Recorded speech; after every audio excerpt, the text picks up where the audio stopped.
What is why work-life balance is a lie? What is Let's this? go ahead and we're gonna. What? Where's the original video, Asmongold? My wife and I have built. Let's just steal content from Asmongold. This is usually how I watch Asmongold videos, by the way. I like Asmongold a lot, but he'll come on, and then I'll be like, oh, I'll listen to him for like a minute, and then I'll just go to the core video. Hey, breathing strip. Looks like he have sleep apnea. Yeah. Built 6 multi-8-figure companies in the last 5 years. Our current portfolio does about $85 million a year, and I have nothing to sell you. My name's Alex Hormozi. What does work-life balance even mean? I'm not understanding the point that means. Run acquisition.com. And I was interviewed recently for a segment on a 2-hour-long podcast. And the segment that I want to show you is a really cool clip that we just talk about what it was like to literally build these companies together, being married. I mean, I imagine it's just like balancing your work and your life, your home life, right? Balance between work, life, and marriage. All right. So, like I said, enjoy, and I'll see you guys on the other side. So it's called How Society Fools the Poor with a Work-Life Balance. Okay. A lot of people used to get on me about like, you need more work-life balance, like blah, blah, blah, blah, blah. And it's just like, I just like, you have one life and they are your terms and no one else's terms. And we optimize typically for the things that we enjoy doing. And like, if you have more stimulus from working than you do from not working, then like work. And then if you feel like at some point you have traded off something that you don't want to trade off, especially if you hate your wife and you want to work more. Ew, I hate my wife. or then you can adjust. That's how I've always felt. I enjoy working. Like, what was it? My mom. So we have like a wedding to go to on the day after my birthday. Yeah. So we were talking about, we have to fly up on my birthday. She's like, oh, we could do this on your birthday. This. And I was like, no, I just want to work. She's like, no, but it's your birthday. You shouldn't have to work. And I was like, I want to work. Yeah. That's all I want to do. I can feel that because I remember like sometimes when I go on vacation, I'll work. I'll just do like a video. By the way, my work's not very hard. People are like, Papa, you should really take your break from your vacation. Like when I went to Florida, I went to Disney and I went to St. Augustine with my wife a few months ago. And I think I worked every day. Probably like an hour or two every day. Just doing video content, blah, blah, blah, blah, blah. People are like, wow, you really got to take a break. I don't got to do nothing. I was enjoying it. I'm doing like an hour of work a day. I'll be okay. And sometimes I don't always like to work, but like it's cool. Sometimes you just prefer to work, especially if there's like a topic. With my job, it's like there's like a topic. You know what I mean? So I just want to work. Even Santa Monica, my birthday, I was like, the only thing I want to do today is work. That was it. Just wanted to work. I mean, everybody wants to. They're like, man, do something you love, and you'll never work another day in your life. But like, it's just because everyone has this really poor definition of work. But like, if you have accomplished that, which obviously you have, you're just living. Yeah. And like what you do in life. So I'll rewind something really quickly, which is like 2021. I did nothing.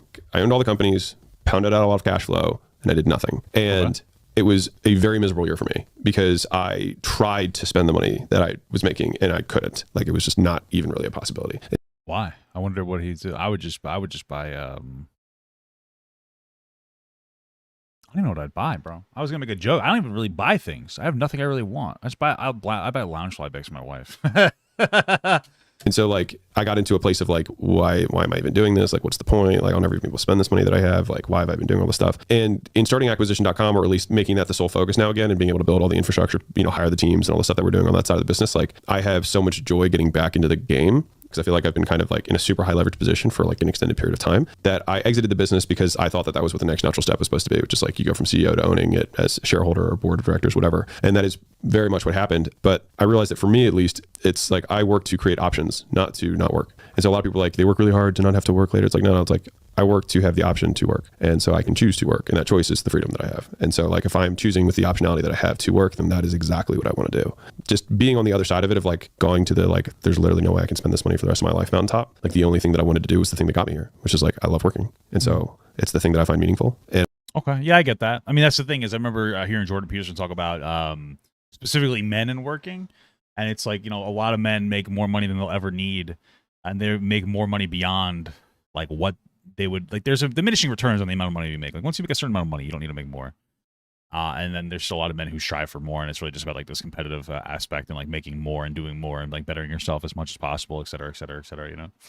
And I think that maybe you shift direction in terms of like maybe some of the stuff that you create I just wonder how they fool the poor with work-life balance. Like, what does that mean specifically? Like maybe there's some things that you create that are for YouTube versus like for Graham. And I just think that it just slowly optimizes to only doing things for Graham, which a lot of times still ends up being that, but like you get there backwards. It's like if you made it purely for you, then you might be able to make a video after that. It's like I walked 300 miles and I didn't film anything, and this is what I learned. Like that would probably be a really valuable video because you probably would have some interesting insights. Like I didn't film either of the Grant Cardone videos and then just made videos about the calls of like my takeaways, and they were still really great videos. Interesting.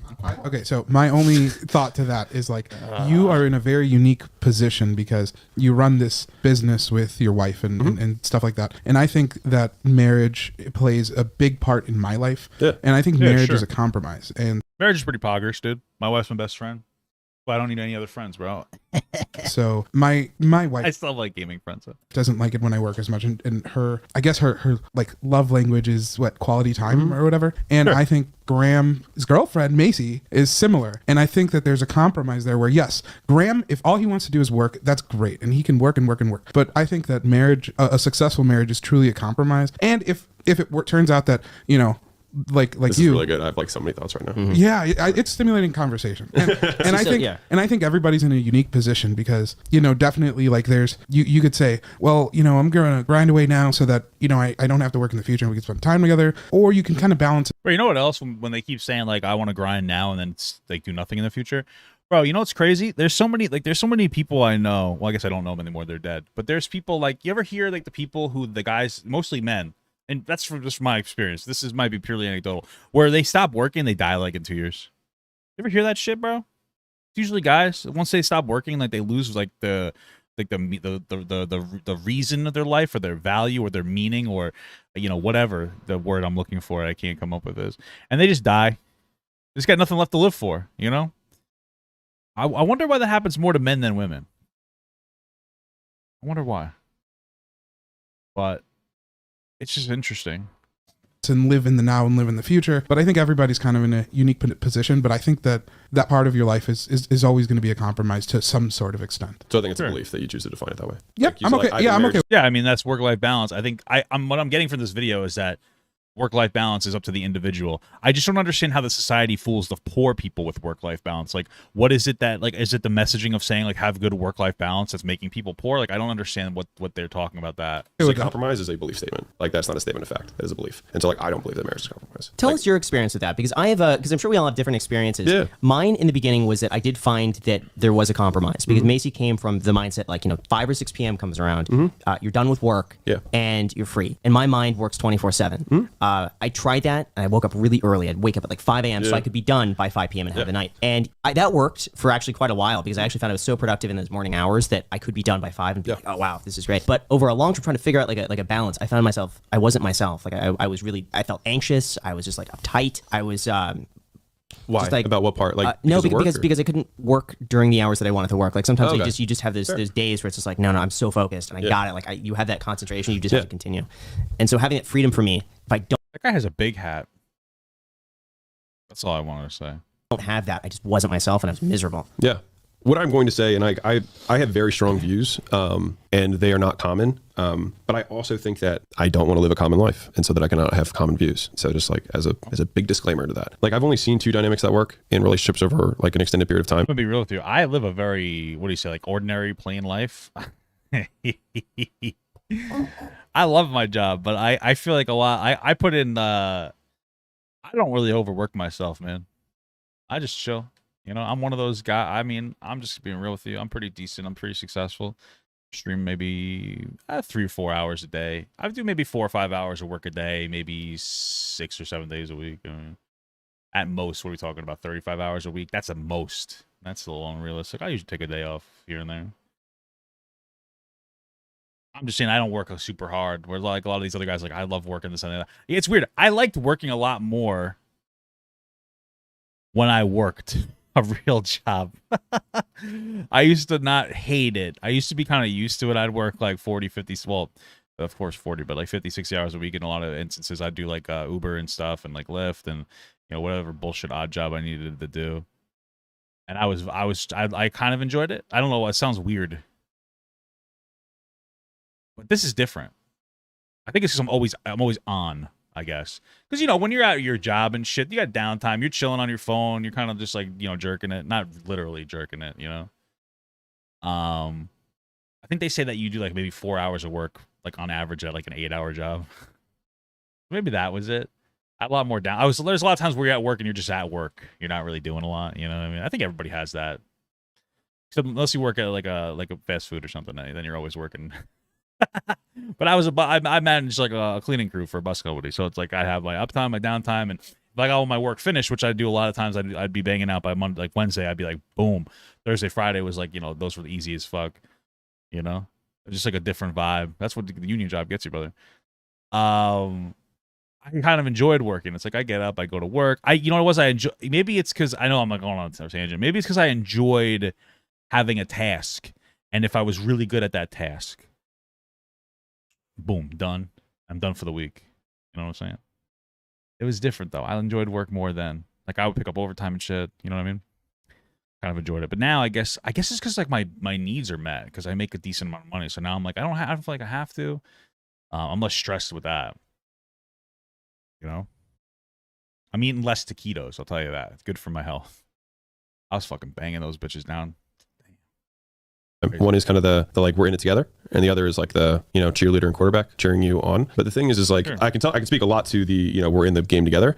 For me, I know personally, like I had 2 very long relationships that were cheerleader dynamics, and to me, I could not imagine living life that way, having now lived what I live now, because like there's a certain amount of shared respect that you never get with somebody who does not know what it's like to be in the battlefield or in the arena. And if I'm like, I need to work for the next 3 days and like write 5 book chapters. Like, there's not a discussion. It's like, of course, do your thing. There's no like, I can't believe you're like, And to the flip side, in the cheerleader dynamic, a cheerleader who's really rooting for the team doesn't ask the quarterback to come out when the game's on the line. And so I think that a lot of people are running in what they consider to be cheerleader dynamics, but they are inverted dynamics. They're actually sabotaging the game. I think that it's like in that dynamic, it's harder, in my opinion, to do the cheerleader quarterback because you have to have a very aligned mission and goals of like the relationship. It's easier to do that in the dynamic that you're working together because it's so clearly stated with the mission and the goals of like, this is where I want to go and this is how I want to get there and like, do you want to come with me? And then you're very much operating on this shared sense of reality. And it also becomes difficult for entrepreneurs, in my opinion. Now, like, I mean, I'm sure you've seen plenty of people get divorces as they get older and whatnot. Is that like, if you're like, all right, this will be interesting. So where's the poor people come in? Typically, when people become attracted. So Esther Perel, if you've heard of her, she's really interesting, like relationship person. She's like one of the top TED Talks on it. I think it's called Mating Captivities, her book. But in the beginning, you have kind of this mystery because you don't know each other, and that's what creates like the excitement, right? And as you get to know each other over time, you swing like from mystery to familiarity, right? You get a little bit more security, you get to know each other better, and it feels like more and more amazing. And so what you do is you just keep trying to do that, right? But what's happening is that you overcorrect, and then you become siblings, and then it's like, well, that's not good. And so siblings, that's kind of hot. I wouldn't have to go look at the Pornhub anymore. I'm just kidding. It's disgusting. But okay. It's not a problem to be solved, but a dichotomy to be managed, right? In terms of like how much space do you create versus how much familiarity. What happens when people, like entrepreneurs specifically, like have their business and they have the wife, they spend more time in the beginning and all of a sudden they don't spend as much time together and then they grow apart because they're also exposed to different stimuli, right? And so you adapt to the stimuli that you have and then you grow apart. On the flip side, if you're in my scenario where we're like doing the same thing together, the downside of this one, these couples make 5 times more money than any of the other versions that I just said.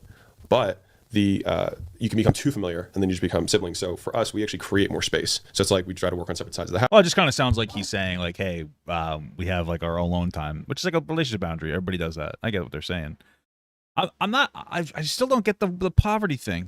How does society fool poor people with work-life balance? House, we don't attend the same meetings. So like at the end of the day, we can sit down at dinner and be like, how was your day? You can tell me something rather than me saying like, oh, I was there, I know, right? Yeah. I got clickbaited. And so the happiest couples are actually couples that have, both have careers that are not necessarily together. So on average, these couples are the ones that, because they have a shared goal in terms of this is what we want to do, they have shared values in terms of how they want to get there, and they respect one another, and they respect each other's goals, and then they walk kind of in parallel. So you've got the, like, I'm working the entrepreneur, and you've got the stay-at-home wife. There's many times everyone's seen that one go wrong.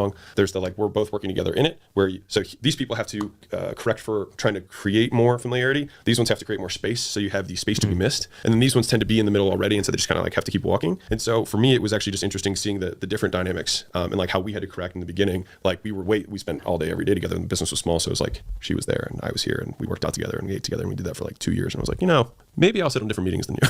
Yeah. But like seeing the level of like commitment and loyalty that you get from that, and I don't know. So Well, that was clickbait. I don't really understand what it has to do with poor people. I don't get it. Watch his Getting Rich is Easy video. I don't think I'm gonna do that. I feel clickbaited. I feel like I got nay-nayed. Everyone, thank you so much for watching, and a special shout out to all my Patreon patrons, my YouTube members, and my Twitch subs. If you'd like to learn how you can contribute even more than you already are by simply watching the video, you can check the links down below, which will unlock a special feature depending on the platform that you subscribe to, such as Patreon here that will get your name right here on this wall. Thank you so much, guys, again for watching, and have a good one.